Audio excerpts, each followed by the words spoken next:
ॐ अज्ञानतिमिरान्धस्य ज्ञानाञ्जनशलाकया चक्षुरुन्मीलितं येन तस्मै श्रीगुरुवे नमः। श्रीचैतन्यमनोभीष्टं स्थापितं येन भूतले स्वयं रूपकदा मह्यं ददाति स्वपदान्तिकं। वन्देऽहं श्रीगुरुः श्रीयुतपदकमलं श्रीगुरून् वैष्णवांश्च श्रीरूपं साग्रजातं सहगण रघुनाथान्वितं तं सजीवं साद्वैतं सावधूतं परिजनसहितं कृष्णचैतन्यदेवं श्रीराधाकृष्णपादान् सगणललिता श्रीविशाखान्वितांश्च।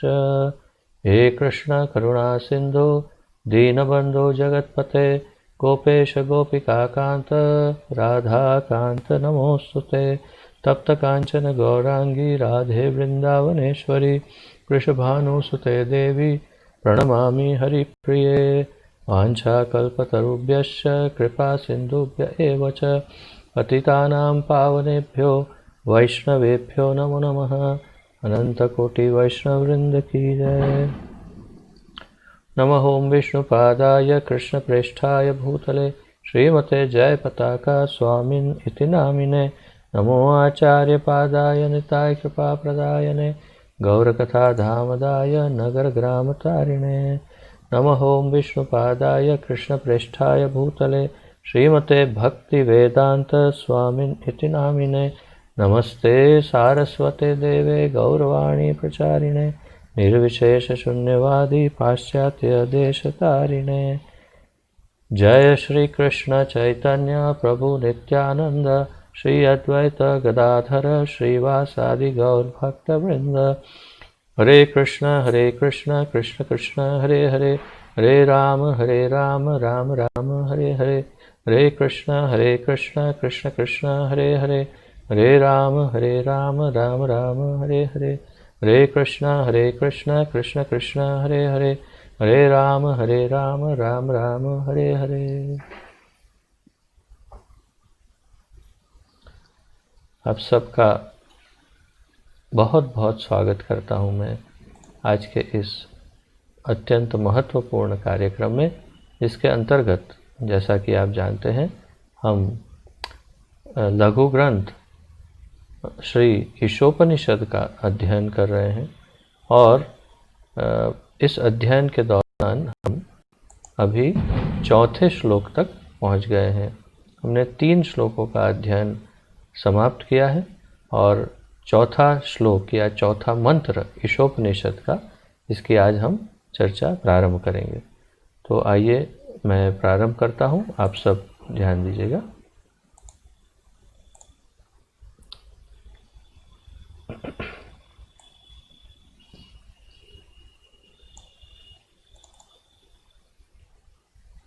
Did you close that window?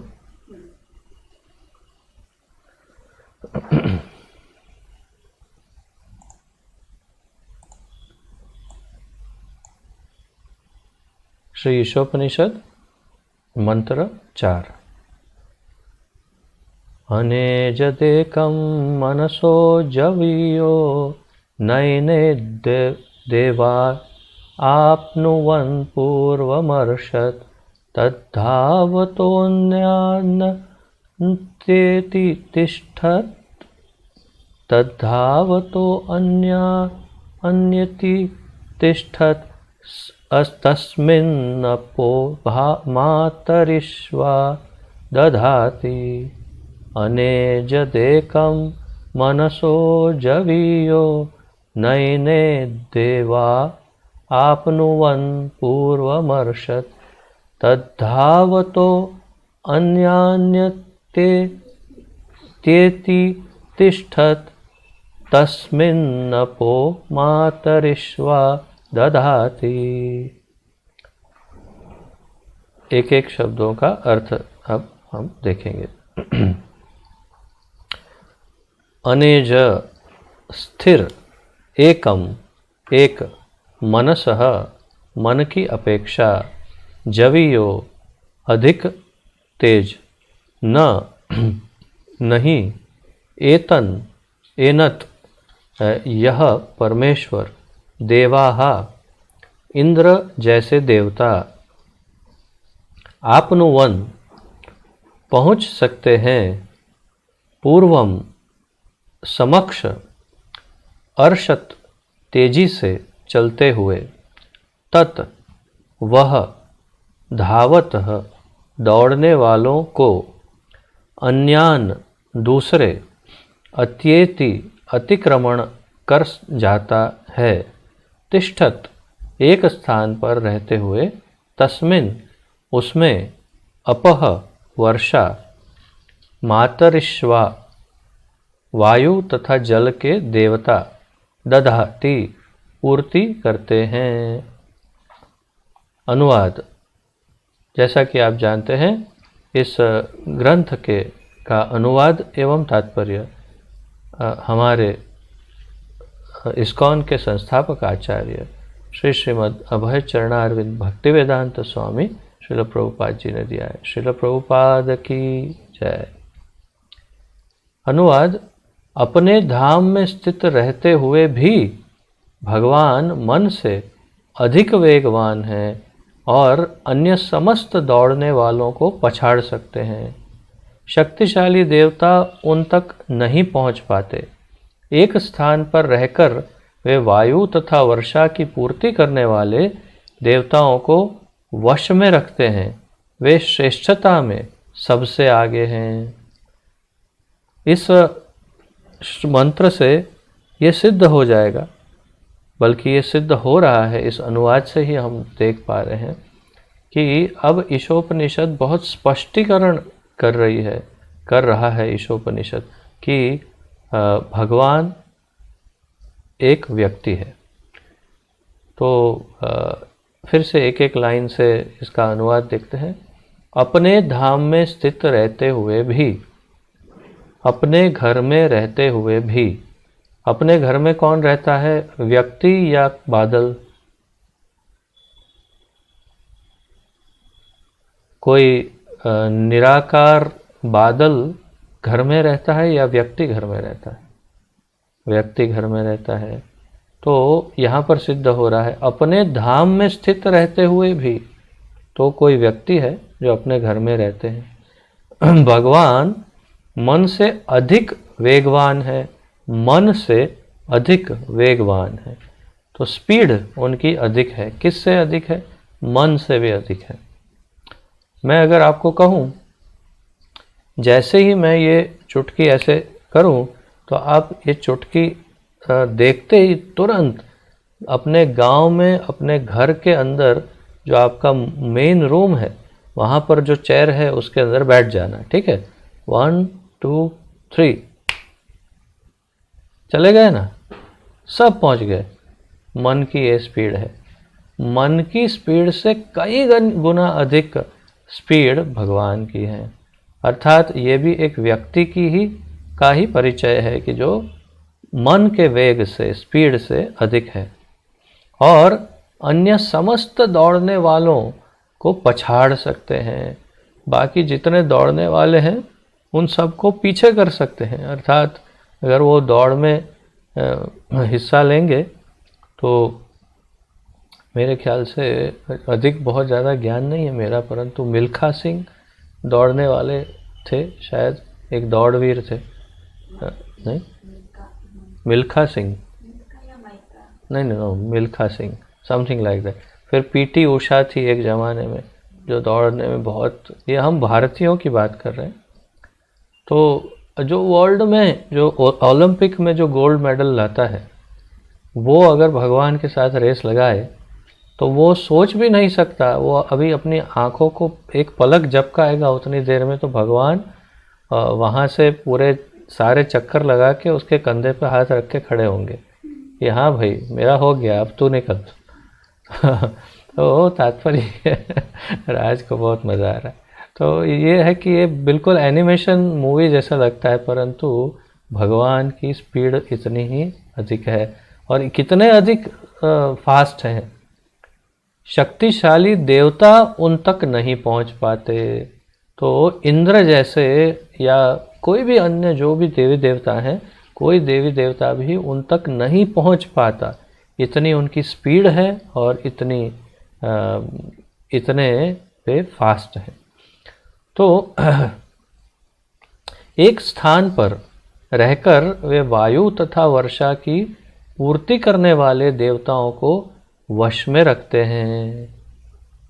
वे एक ही स्थान पर रहकर, अर्थात उनको निकलना नहीं पड़ता कि चलो मैं अभी थोड़ा सा वो वायु देवता के पास जाके आता हूँ, अब क्या कर रहे हैं देखना पड़ेगा, उनका नोटबुक चेक करना पड़ेगा, कितना प्रेजेंस है कितना एब्सेंस है, वो बराबर फिर उनको दंड देना पड़ेगा ऐसा।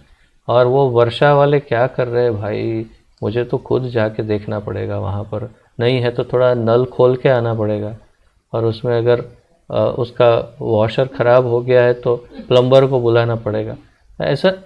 ऐसा कुछ उनको करने की आवश्यकता नहीं होती।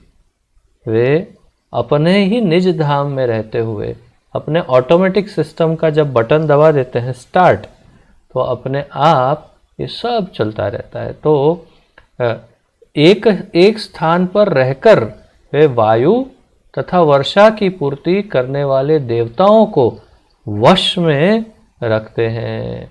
उन्हें कुछ और करना नहीं पड़ता, देवता सब उनके वश में रहकर ही कार्य करते हैं। वे श्रेष्ठता में सबसे आगे हैं, श्रेष्ठता में उनसे आगे अन्य और कोई भी नहीं है। वे सबसे श्रेष्ठ हैं, श्रेष्ठतम है, सबसे बेस्ट है।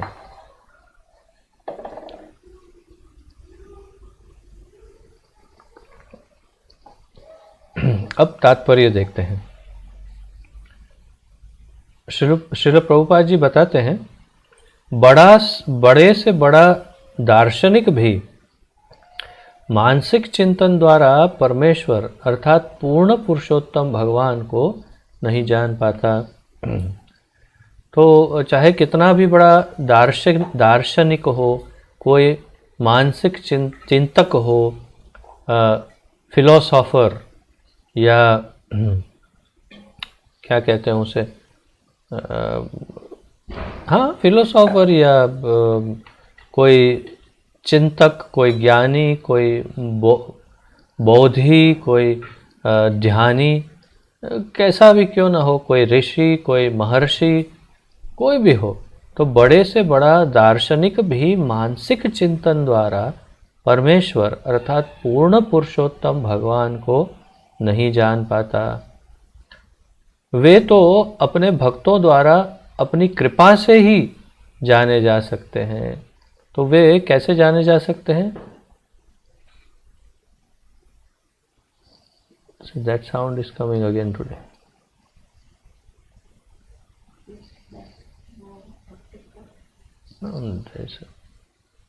I don't know from where it is. तो वे भगवान को नहीं जान पाते। ब्रह्म संहिता, क्षमा कीजिएगा, वे तो अपने भक्तों द्वारा अपनी कृपा से ही जाने जा सकते हैं। वे अपने भक्तों द्वारा अपनी कृपा से जाने जा सकते हैं। भक्त्या माम अभिजानाति यावान्यश्चास्मि तत्वतः, भगवान कहते हैं भगवद गीता में। और अन्य स्थान पे कहते हैं, अन्य स्थान पर कहते हैं भक्त्या त्वनन्या शक्य अहम एवं विधोर्जुन। तो ये दो श्लोक में तो बहुत स्पष्ट कह रहे हैं कि केवल भक्ति से ही भगवान को जाना जा सकता है। और यहाँ पर भी प्रभुपाद जी बता रहे हैं कि वे अपने भक्तों द्वारा, लेकिन अपनी कृपा से ही जाने जा सकते हैं। तो जब भगवान उन पर कृपा करते हैं और उन्हें अपनी विशेष शक्ति या दृष्टि प्रदान करते हैं, तभी भक्त उन्हें जान सकते हैं, देख सकते हैं। ब्रह्म संहिता में 5वें अध्याय के 34वें श्लोक में कहा गया है कि यदि कोई अभक्त दार्शनिक भी वायु या मन के वेग से लाखों वर्षों तक यात्रा करता रहे, तो भी वह परम सत्य को अपने से अति दूर पाएगा। तो ये वही श्लोक है जिसमें हमने चर्चा की थी ब्रह्म संहिता में कि कोई ज्ञानी या ध्यानी जो है वो भी बहुत अधिक प्रयास करने पर भगवान के नख, चरणों के, अंगूठे के नख के आसपास तक पहुंच सकता है, और तो भी उन्हें स्पर्श तो नहीं कर सकता। ये उसी श्लोक में। तो यहाँ प्रभुपाद जी बता रहे हैं कि वो मन की गति से अगर लाखों वर्षों तक यात्रा करे कोई ध्यानी या कोई योगी, तो भी वो परम सत्य को अब हम अपने आप से दूर ही पाएगा। अर्थात वो चरणों को छू नहीं पाता है उनके, वहाँ तक अगर पहुँच भी गया तो उनके चरणों को देख करके, और वो भी चरण के, अंगूठे के, नख के दर्शन करके वापस आ जाएगा, बस हो गया। ब्रह्म संहिता के 5वें अध्याय के 37वें श्लोक में आगे आगे वर्णन है कि भगवान का अपना दिव्य धाम है, जिसे गोलोक कहते हैं। गोलोक नामनी निज धामनी, जिसे गोलोक कहते हैं, जहाँ वे अपनी लीलाओं में व्यस्त रहते हैं, फिर भी अपनी अचिंत्य शक्तियों से वे एक ही समय अपनी सृजनात्मक शक्ति के प्रत्येक भाग में पहुंच सकते हैं। तो फिर भी वे अपनी अचिंत्य शक्तियों के कारण, जिसे सृजनात्मक शक्ति, सर्जन करने की, बनाने की शक्ति जो है, उससे प्रत्येक भाग में पहुंच सकते हैं। अपनी सृजनात्मक शक्ति के प्रत्येक भाग में पहुंच सकते हैं। और जैसे इसमें कहा, गोलोक एव निवसति अखिलात्म भूतौ, तो एक ही समय पर वे अपने धाम में भी रहते हैं और एक एक जीव के हृदय में भी परमात्मा स्वरूप में रहते हैं। और अंडांतरस्थम च परमाणु चयांस्थम, तो एक ब्रह्मांड में, अंडांतरस्थम, ब्रह्मांड के अंदर भी रहते हैं, और परमाणु चयांतरस्थम, तो परमाणु के अंदर भी उसी क्षण वो पाए जाते हैं। ऐसा भी नहीं है कि अभी मुझे टाइम देखकर सब करना पड़ेगा, थोड़ी देर परमाणु में रहना है, थोड़ी देर अंड में रहना है, थोड़ी देर हृदय में रहना है, और फिर गोलोक जाना है। वहाँ भी वो लोग बोलेंगे देखो कितना लेट कर दिया। ऐसे नहीं, वो उसी क्षण हर एक जगह पर प्रकट रूप से रह सकते हैं। तो फिर भी अपनी अचिंत्य शक्ति से वे एक ही समय अपनी सृजनात्मक शक्ति के प्रत्येक भाग में पहुंच सकते हैं। विष्णु पुराण में उनकी शक्तियों की तुलना अग्नि से उद्भूत ताप तथा प्रकाश से की गई है। तो विष्णु पुराण जो प्रमुख पुराणों में से महत्वपूर्ण पुराण है, और उसमें उनकी शक्तियों की तुलना अग्नि से की गई है। और ये उदाहरण हमने पहले भी देखा, कल या परसों भी इसकी चर्चा हुई थी कि किस प्रकार यद्यपि अग्नि एक स्थान पर बनी रहती है, तथापि वह अपने प्रकाश तथा ताप को कुछ दूरी तक वितरित कर सकती है। तो कल या परसों ही हमने ये उदाहरण देखा था कि अग्नि जहाँ है वहाँ पर है, वहीं है, परंतु उसका प्रकाश और उसका जो ताप है, गर्मी, उसका जो उष्णतमान, जैसे जो क्या कहते हैं, उसकी गर्मी का जो एहसास है, वो आपको दूर से भी हो सकता है। जैसे हम होली का वो जो लकड़े सब जलाते हैं, तो बहुत दूर से उसकी गर्मी महसूस हो सकती है और प्रकाश दूर तक आता है। तो लेकिन अग्नि वहाँ नहीं पहुँचती है, अग्नि हमारे पास नहीं आती, परंतु प्रकाश और उसके ताप द्वारा हम उसका अनुभव कर सकते हैं। तो यहाँ पर विष्णु पुराण में ये उदाहरण भगवान के लिए दिया है, अग्नि की तरह। तो यद्यपि अग्नि एक स्थान पर बनी रहती है, तथापि फिर भी वह अपने प्रकाश तथा ताप को कुछ दूरी तक वितरित कर सकती है। इसी प्रकार पूर्ण पुरुषोत्तम भगवान अपने दिव्य धाम में स्थित रहते हुए भी अपनी विभिन्न शक्तियों को सर्वत्र बिखेर सकते हैं। ये उनकी अचिंत्य शक्ति है। तो ये अचिंत्य शक्ति अर्थात जिसका हम चिंतन और या कल्पना नहीं कर सकते उसे अचिंत्य कहते हैं। हम समझ नहीं सकते इसलिए उसे अचिंत्य कहते हैं। कैसे समझ सकते हैं कि ये कैसे करते हैं भगवान ऐसा खेल? वो वहाँ बैठे बैठे सब करते हैं, कैसे हो सकता है? हम तो नहीं कर सकते, इसीलिए हम भगवान नहीं हैं। यद्यपि उनकी शक्तियाँ असंख्य है, तथापि उन्हें 3 प्रमुख श्रेणियों में विभाजित किया जा सकता है। अब ये चर्चा हम अनेक बार कर चुके हैं। सबसे पहली इसकी चर्चा भक्ति वृक्ष में आरंभ हुई, और फिर हमने जितने ग्रंथ का अध्ययन किया सब में यही चर्चा आई है। तो आप लोगों के लिए नया नहीं है, फिर भी मैं उसको एक बार और थोड़ा सा समझा दूंगा।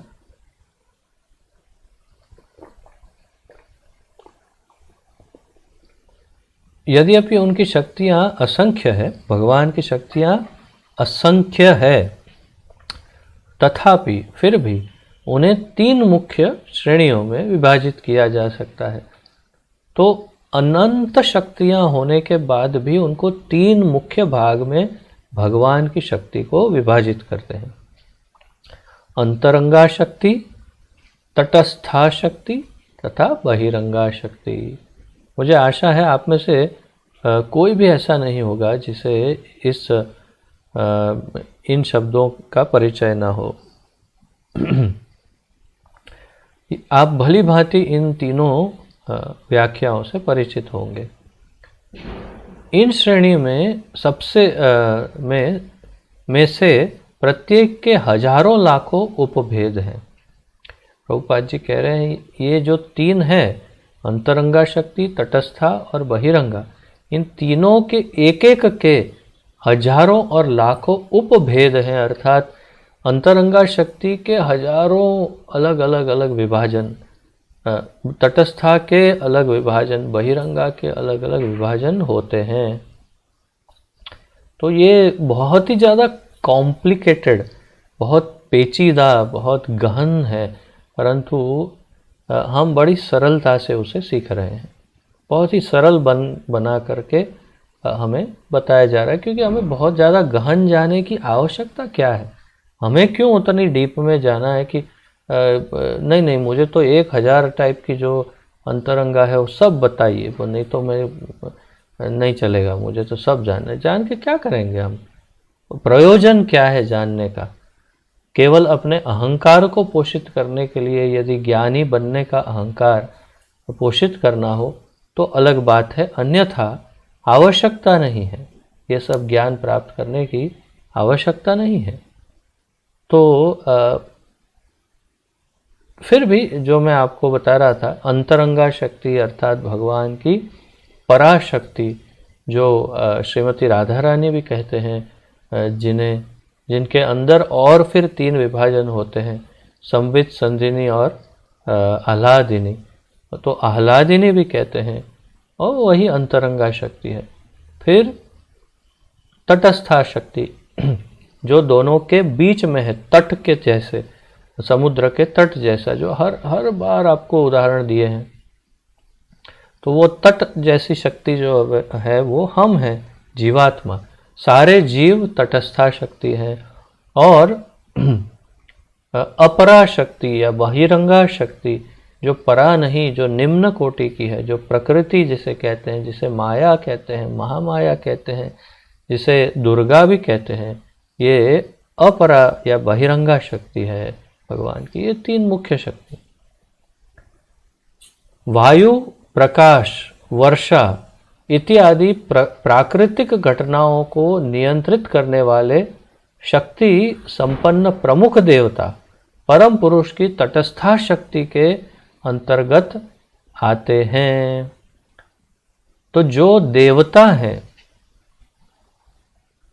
जो कैसे देवता? वायु, प्रकाश, वर्षा इत्यादि प्राकृतिक घटनाओं को नियंत्रित करने वाले शक्ति संपन्न प्रमुख देवता।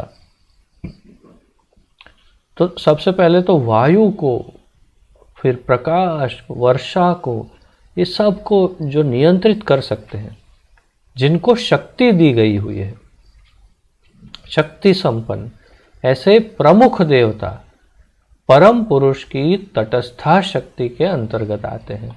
अर्थात ये सब जीव हैं, जितने देवता हैं वो सब जीव हैं। इसके दो अर्थ निकाले जा सकते हैं। एक अर्थ मुख्य ये है कि हम भी जीव हैं, वो भी जीव है, तो उसका सीधा अर्थ ये निकलता है कि हम भी देवता बन सकते हैं। जी हाँ, हम भी इंद्र, चंद्र, वरुण आदि ये कोई भी देवता हम बन सकते हैं, यहाँ तक कि ब्रह्मा भी बन सकते हैं। परंतु हम ब्रह्मा जी से ऊपर की पोस्ट पर नहीं जा सकते। जीव की ये लिमिटेशन है, उसकी सीमा है जीव की। तो मर्यादा तो यहाँ पर ये क्यों उल्लेख कर रहे हैं प्रभुपाद जी? यही इंगित करने के लिए कि भाई हम जीव देवता तक जा सकते हैं, हम देवता बन सकते हैं, तो कोई बहुत बड़ी विशेष बात नहीं है। परंतु उनको शक्ति कहाँ से मिलती है? हम आज हमें कोई बोले कि चलो जाओ आप जरा थोड़ा उधर, क्या है कि वो थोड़े छुट्टी पे गए, वैकेशन में गए, वो वरुण देव, वो जाके थोड़ा सा पोस्ट संभालो, थोड़ा एक दो चार दिन संभाल के आ जाओ बस। तो आपके पास शक्ति है कि आप वरुण देव की जो पूरे जल को, सब को जो संभालते हैं, नियंत्रित करते हैं, तो ऐसी शक्ति क्या है हम में? नहीं है।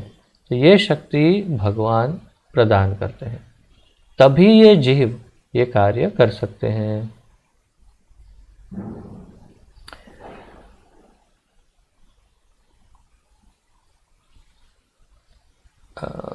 यह भौतिक जगत भगवान की बहिरंगा शक्ति की सृष्टि है।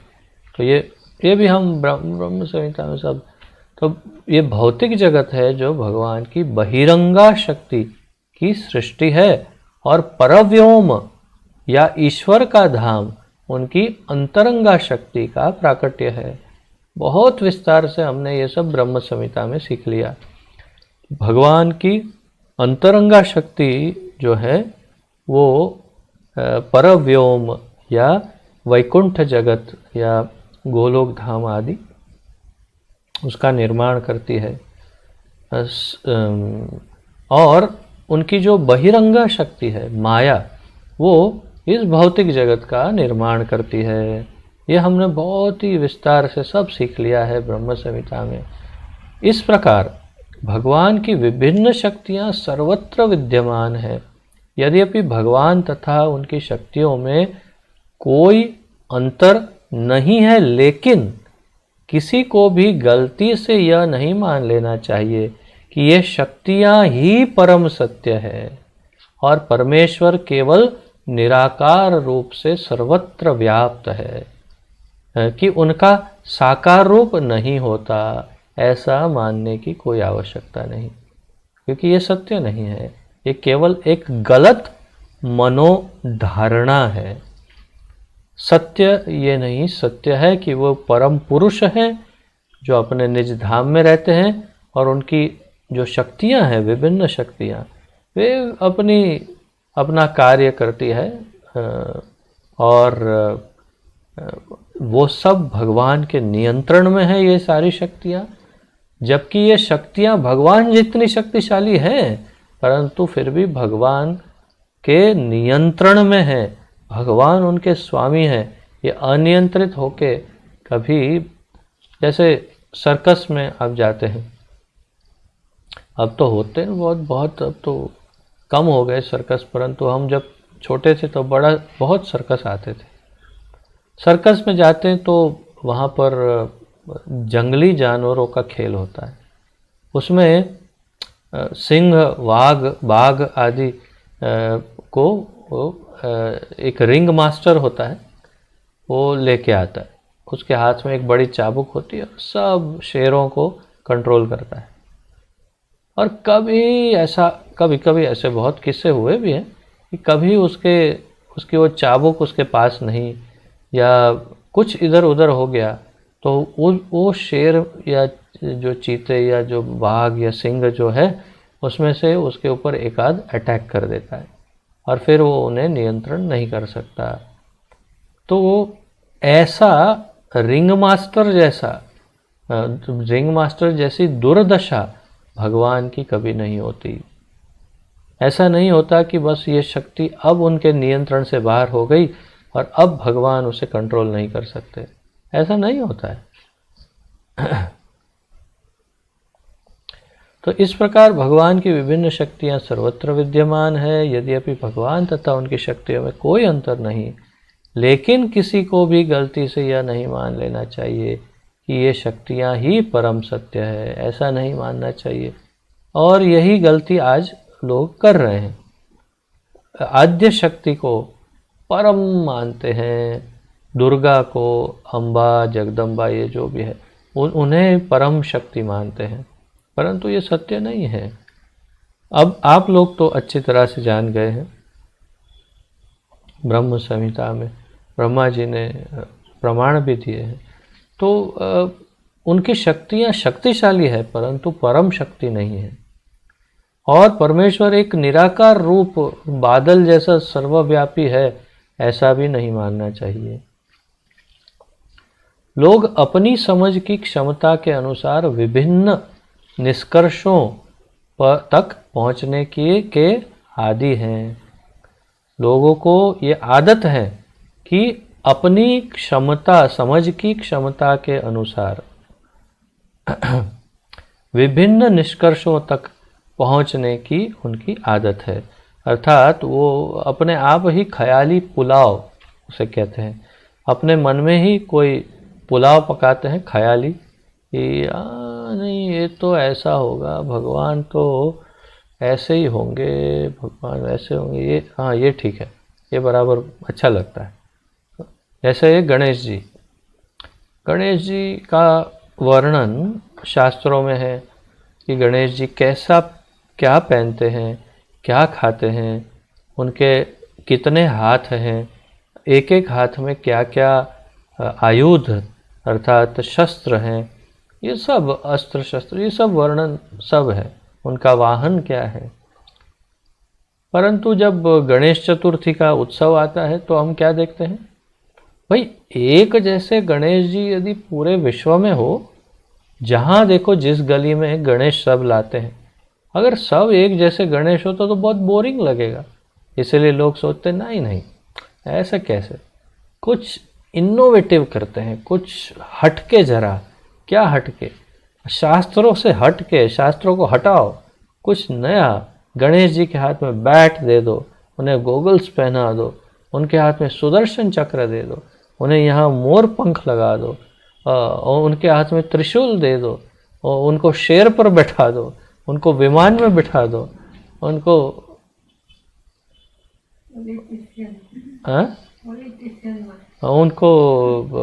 ये टोपी पहना दो, खादी के कपड़े पहनाओ, पॉलिटिशियन बनाओ, कुछ भी करा दो। बस यही बाकी है कि उन्हें अपना नौकर नहीं बनाते, यही एक बाकी रह गया है। बाकी उनके साथ जितने हो सकते हैं वो सारे एक्सपेरिमेंट, जो भी उनके साथ प्रयोग हो सकते हैं, अपने मन के ख्याली पुलाव उन पर ठोकते हैं। और क्या लगता है, गणेश जी को बहुत आनंद आता होगा, गणेश जी बहुत खुश हो जाते हैं, अरे वाह क्या बात है। गणेश जी बस इतना ही इंतज़ार करते कि तू आ, फिर मैं देखता हूँ तेरे साथ क्या करता हूँ, तू एक बार आ मेरे पास। वो एक जोक है ना, एक बार एक आदमी डूब रहा था, वो बाढ़ आ रही थी, वो महाराष्ट्र में पानी बहुत भर गया और डूब रहा था, और बोलते गणपति बापा बचाइए बचाइए। तो कुछ हुआ नहीं और फिर वो डूब गया, डूब के बस ख़त्म, सीधा गया ऊपर। तो गणेश जी के पास ही पहुंचा सीधा, कि गणेश जी को याद करता करता। तो गणेश जी के सामने जाके पहले तो गुस्से में एकदम, क्या है आपने तो मुझे डूबते हुए बचाया नहीं। बोले क्या बात करता है यार, तू हर साल मुझे इतनी मेरी, पहले तो 10 दिन तक अच्छे से खिलाता पिलाता है और फिर सीधा मुझे पानी में डुबा देता है, और फिर तुम लोग क्या करते हो जब मुझे पानी में डुबाते हो, तुम नाचते हो ना, और गुलाल उड़ाते हो, पिक्चर के गाने लगाते हो और नाचते हो और मुझे डुबाते हो। तो तुम जब डूब रहे थे तब यहाँ पर पिक्चर का गाना लगा के मैं नाच रहा था कि अच्छा मजा आ गया, ये डूब रहा है। तो भाई उसमें क्या गलत है, अब मैंने क्या गलत किया? तो ऐसे ही वो भगवान, वो गणेश जी इंतज़ार करते होंगे कि ये सब कब ये शास्त्रांध लोग, अर्थात शास्त्रों के प्रति अंध, जो बिल्कुल भी किसी प्रकार का धर्म मानते नहीं, अपने मन के धर्म को ही मानते हैं, ऐसे नास्तिक और आसुरी लोगों को आने दो ऊपर, फिर उनको क्या दंड देना वो मैं तय करता हूँ। वही इंतज़ार करते हैं। गणेश जी बिल्कुल भी प्रसन्न नहीं होते, हो सकते ही नहीं है, संभव नहीं, क्योंकि शास्त्र विधि के विरुद्ध आप कार्य कर रहे हैं। यह शास्त्र विधिम उत्सृज्य वर्तते कामकारतः। फिर क्या है?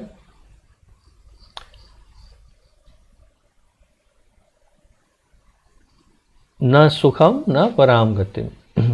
तो इसमें न सिद्धि प्राप्त होती है, न सुख, और न परम गति प्राप्त होती है। तो शास्त्र विधि से विपरीत कार्य करते हैं तो क्या होगा? तो यहाँ पर प्रभुपाद जी यही बताने का प्रयास कर रहे हैं कि परमेश्वर को ऐसा नहीं समझना चाहिए कि वो निराकार है, बादल जैसा है। उसको, वो कोई व्यक्ति नहीं है और उनकी जो शक्ति है वो उनसे अधिक शक्तिशाली है। ये सब ख्याली पुलाव है। इसलिए उपनिषद चेतावनी देते हैं। उपनिषदों में चेतावनी दी गई है क्या?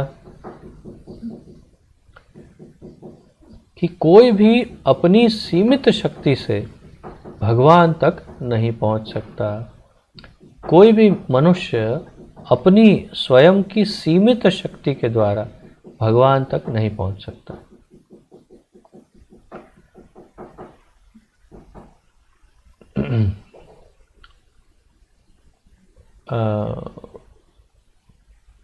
जैसे यहाँ आगे उदाहरण भी देते हैं प्रभुपाद जी। जैसे हमने पहले क्लास में एक प्रेजेंटेशन देखा था, और आपको स्मरण हो अगर, तो एक चींटी का उदाहरण लिया था हमने कि आपके रूम के अंदर रहने वाली एक चींटी, वो चींटी जो है आपके रूम के कोने में है, उसे पूछो कि अभी वो अमेरिका में इलेक्शन हुए तो कौन आया, वो प्रेसिडेंट कौन बना, तो वो बोलेगी हाँ मिस्टर बेडन, मैं जानती हूँ अच्छी तरह से। ऐसा चींटी नहीं बोलेगी, आप जानते हैं। तो चींटी को क्या मालूम ये रूम के बाहर क्या चल रहा है, क्या जगत है, क्या समाचार है, क्या है, कोई आइडिया नहीं, और उसे कोई आइडिया दे भी नहीं सकते। वो उसकी सीमा से परे है, उसकी इंद्रियों की क्षमता से दूर की बात है। तो बिल्कुल उसी तरह से हमारी इंद्रियों के, हमारी समझ के परे है कि हम अपने आप ही भगवान को समझ पाएँ कि भगवान क्या है, कहाँ है, कैसे है। क्या हम अपने आप ऐसे नहीं समझ सकते हैं। उसके लिए गुरु और शास्त्रों की आवश्यकता होती है। भगवद गीता में 10वें अध्याय के दूसरे श्लोक में भगवान कहते हैं कि उन्हें बड़े बड़े ऋषि तथा सुरगण भी नहीं जान पाते। तो ये श्लोक भी बड़ा महत्वपूर्ण है। आप लोग जो कंठस्थ कर रहे हैं वो इसे भी कंठस्थ करते हैं। नमे विदु सुरगणाः प्रभवम न महर्षयो अहम आदिर्हि देवानाम महर्षिणाम च सर्वशः।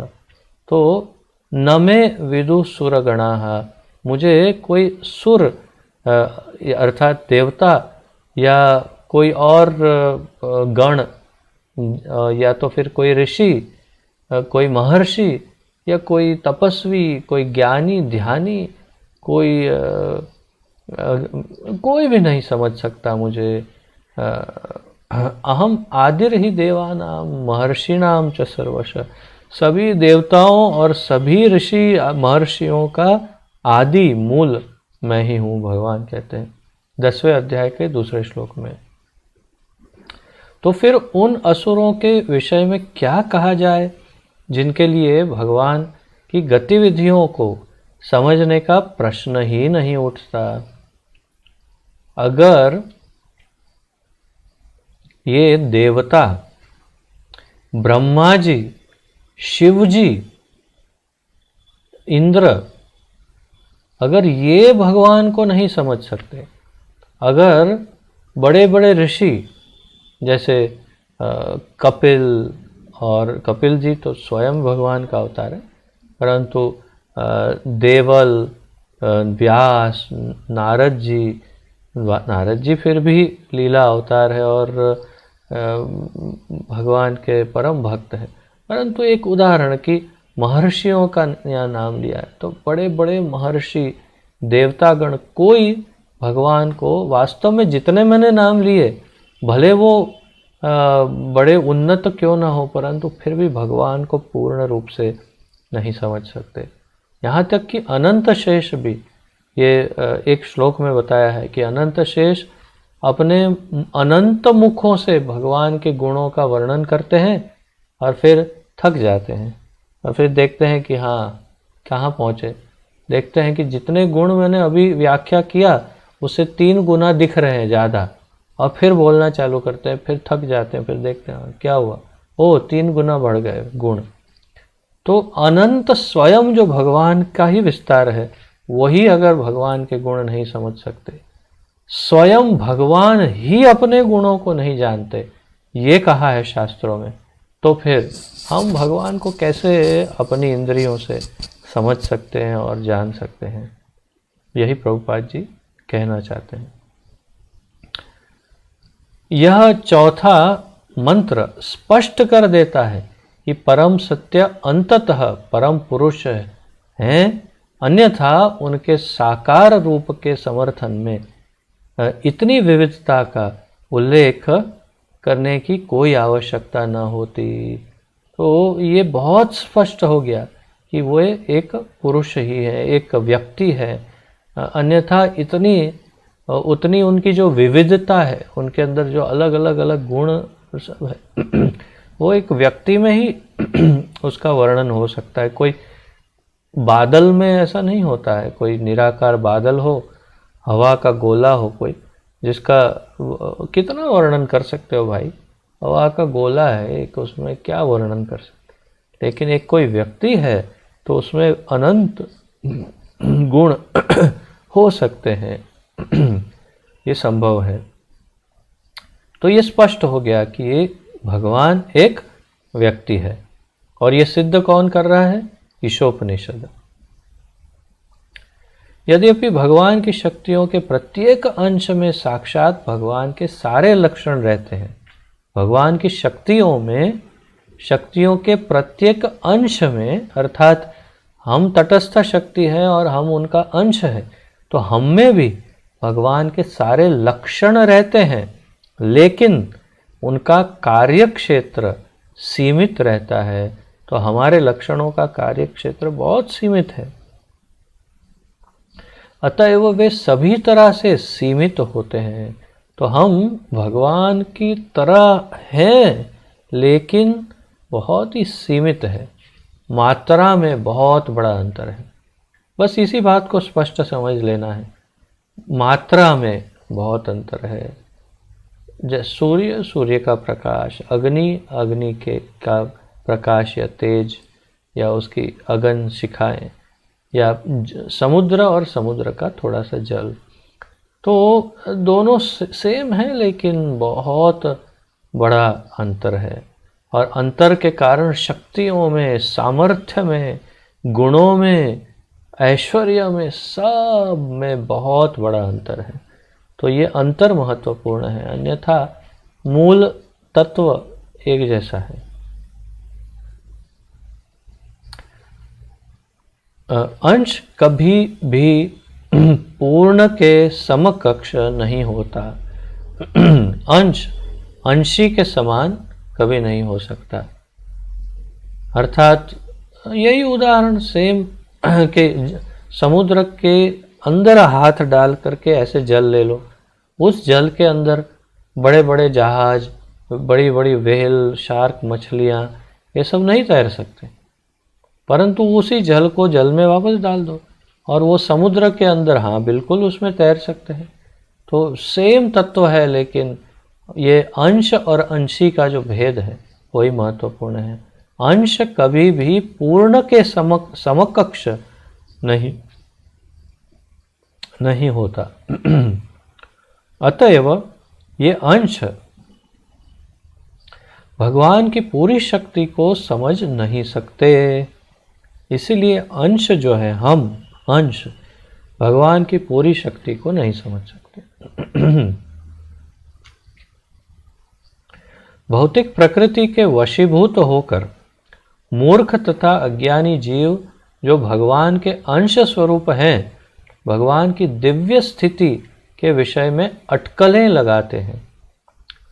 मूर्ख और अज्ञानी जीव, और वो भी भौतिक प्रकृति के वशीभूत होकर, माया अपहृत ज्ञान, जिसका माया ने, प्रकृति ने उनका ज्ञान हर लिया है। मूर्ख और अज्ञानी जीव, नमाम दुष्कृतनो मूढ़ा प्रपद्यन्ते नराधमा, मूर्ख लोग। तो मूर्ख तथा अज्ञानी जीव जो भगवान के अंश स्वरूप हैं, भगवान की दिव्य स्थिति के विषय में अटकलें लगाते हैं। तो बिल्कुल उसी प्रकार जैसे 6 अंध मिलकर के वो हाथी का वर्णन करते हैं, अटकलें लगाते हैं, अर्थात मन से ही कुछ धारणा करते हैं। ओ ये तो बड़ी दीवार है, ओ ये तो एक खंभा है, रस्सी है, ये अटकलें। श्री ईशोपनिषद मानसिक चिंतन द्वारा भगवान की पहचान स्थापित करने के प्रयासों की व्यर्थता के प्रति चेतावनी देता है। ये बहुत महत्वपूर्ण है। श्री ईशोपनिषद मानसिक चिंतन द्वारा, अंग्रेजी में कहते हैं मेंटल स्पेक्युलेशन या कॉन्कॉक्शन, तो मनोधारणा, हाँ ये ऐसा ही होगा, ऐसा ही होना चाहिए, ठीक है, भगवान ऐसे होंगे। ये भगवान ऐसा विषय नहीं है जिसमें आप अटकलें लगाओ। तो श्री ईशोपनिषद मानसिक चिंतन द्वारा भगवान की पहचान स्थापित करने के प्रयासों की व्यर्थता के प्रति चेतावनी देता है, अर्थात वो बेकार है, कोई इसका फायदा नहीं, उससे भगवान को कभी पहचाना नहीं जा सकता अपने मानसिक तर्कों द्वारा।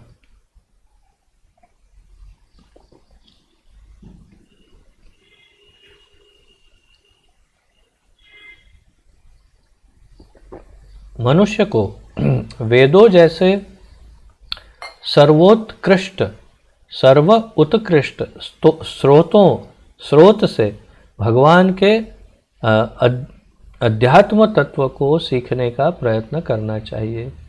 हमें वेदों से प्राप्त करना चाहिए ज्ञान, क्योंकि दिव्यता का पूर्ण ज्ञान केवल भगवान को ही है। दिव्यता का पूर्ण ज्ञान मात्र भगवान के पास ही है।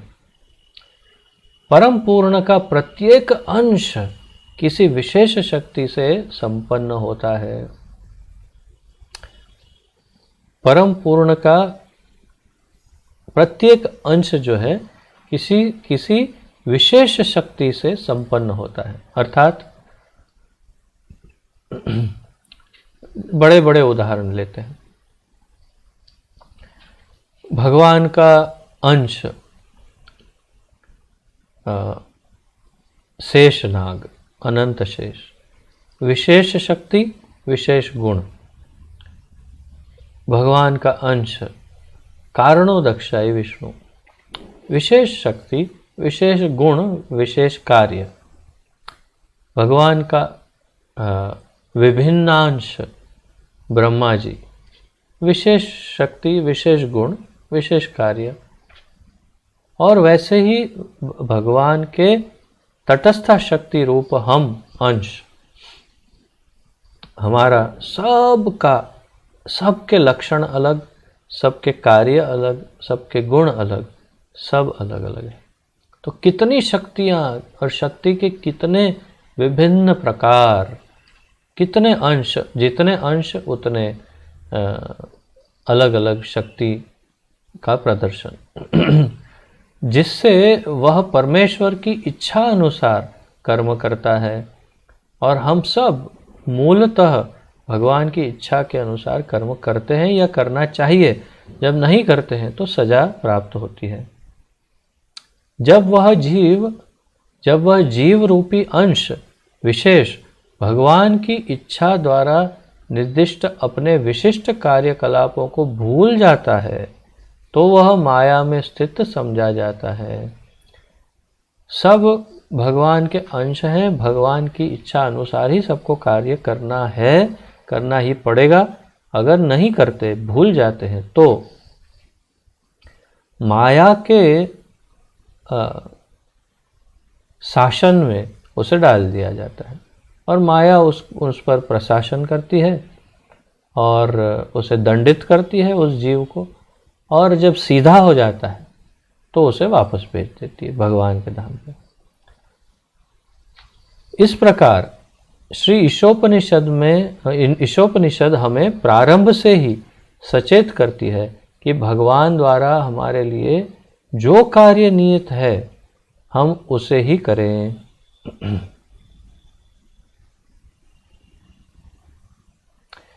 किंतु इसका अर्थ ये नहीं होता कि जीवात्मा में अपनी प्रेरणा नहीं होती। क्योंकि जीव भगवान का अंश है, उसमें भगवान की प्रेरणात्मक शक्ति भी होनी चाहिए। जब कोई अपनी प्रेरणा या सक्रिय प्रकृति का उपयोग बुद्धि के द्वारा भली भांति यह समझते हुए करता है कि हर कार्य में भगवान की शक्ति है, तो वह अपनी पूर्ण चेतना पुनः प्राप्त कर सकता है, जो माया या बहिरंगा शक्ति से सानिध्य के कारण समाप्त हो गई थी। तो वही उदाहरण जो हर बार हम देते हैं कि तटस्थ शक्ति जब अंतरंगा शक्ति के साथ मिल जाती है या अंतरंगा शक्ति के शरण में जाती है तटस्थ शक्ति जीव, तब उसकी मुक्ति होती है। तो यहाँ पर यही कह रहे हैं कि जब कोई अपनी प्रेरणा या सक्रिय प्रकृति का उपयोग बुद्धि के द्वारा भली भांति यह समझते हुए करता है कि हर कार्य में भगवान की शक्ति है, तो वह अपनी पूर्ण चेतना पुनः प्राप्त कर सकता है। अर्थात जो भगवान को पहचान लेता है और उनकी अंतरंगा शक्ति के शरण में जाता है, वही माया से मुक्त हो सकता है।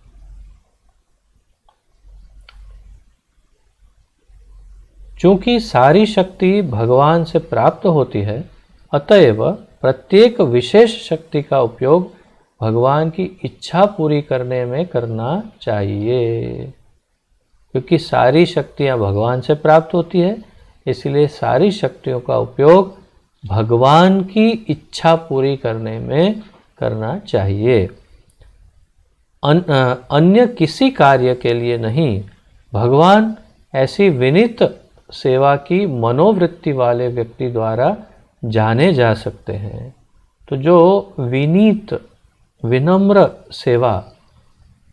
सेवा अर्थात ऐसा नहीं कि क्या कितना कठोर, कितना क्रूर है भगवान। देखो सेवा करवाता है अपनी, मुझे जरा भी अच्छा नहीं लगता। पर क्या करे, अभी ये है वो भगवान है तो मुझे सेवा करनी ही पड़ेगी ना। ऐसे विनम्रता पूर्वक प्रेम से, और जो ऐसे विनम्रता प्रेम और समर्पण वाले मनोवृत्ति वाले व्यक्ति है, वो भगवान को बड़ी आसानी से जान सकते हैं। पूर्ण ज्ञान का अर्थ भगवान के सभी लक्षणों को जानना, उनकी शक्तियों को जानना और यह जानना ये शक्तियां उनकी इच्छा से किस प्रकार कार्य करती हैं। ये बातें भगवान के द्वारा भगवत गीता में वर्णित है, जो समस्त उपनिषदों का सार है। तो ये सब हम भगवत गीता में बड़े विस्तार से और बड़े सूक्ष्म ढंग से इन सब का अध्ययन कर सकते हैं। ये सब भगवत गीता में बड़े विस्तार से दिया हुआ है, जैसा कि आप अच्छी तरह से जानते हैं। तो ये था चौथा श्लोक, चौथा मंत्र, और मुझे लगता है यहीं विराम लेंगे आज, और पांचवा मंत्र कल करेंगे। कल ऐसे दीपावली है, और आप लोगों का क्या प्रोग्राम है, जैसे आप लोग कहेंगे। आप कहेंगे तो क्लास भी ले सकते हैं, आप कहेंगे तो विराम भी ले सकते हैं, परंतु आज चौथे मंत्र को यहीं पे विराम देते हैं। और आप सबका किसी का कोई प्रश्न आदि हो तो आप हमें पूछ सकते हैं, और अपने वीडियो को थोड़े क्षण के लिए अब ऑन कर सकते हैं। किसी का कोई प्रश्न है?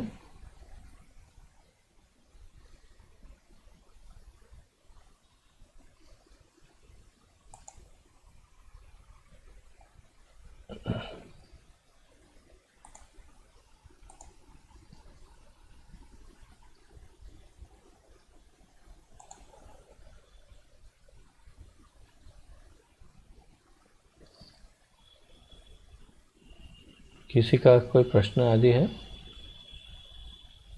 नहीं? अच्छा।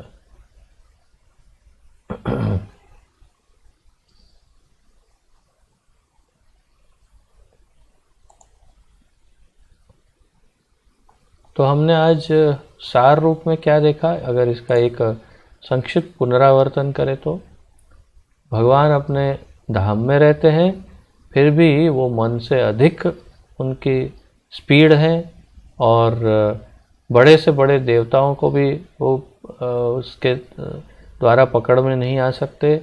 कोई भी उन्हें समझ नहीं सकता, देवता या चाहे कोई भी हो, वो किसी को भी पछाड़ सकते हैं। और एक स्थान पर अपने धाम में रहते हुए भी वायु, वर्षा जैसे जो देवता क्षमा करें, जो पूरी सृष्टि चलाते हैं,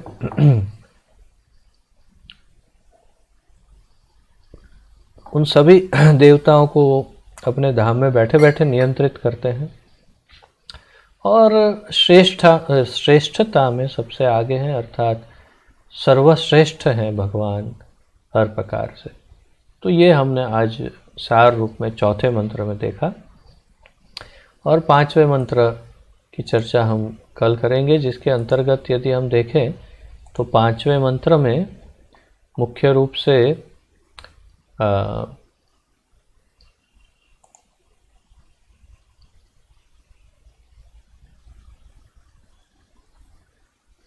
मुक्ति किस प्रकार से हो सकती है, और भगवान के अधीन किस प्रकार रहना होगा, वो सब चर्चाएं आगे आएगी।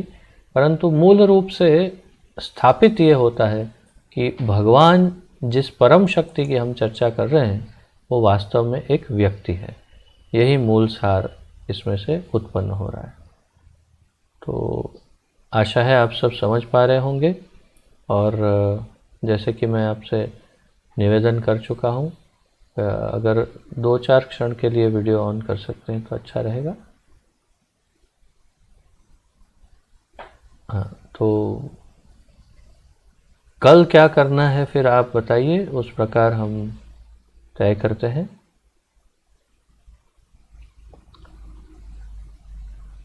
पहले क्लास को विराम देते हैं, फिर चर्चा करते हैं। श्री ईशोपनिषद की जय। पतित पावन श्रील प्रभुपाद की जय। पतित पावन गुरु महाराज की जय। अब सभी भक्तों की जय हो। निताय गौर प्रेमानंदे। हरि हरि बोल। हरे कृष्ण। आप सबका बहुत बहुत धन्यवाद, और आप सबको कोटि कोटि दंडवत प्रणाम।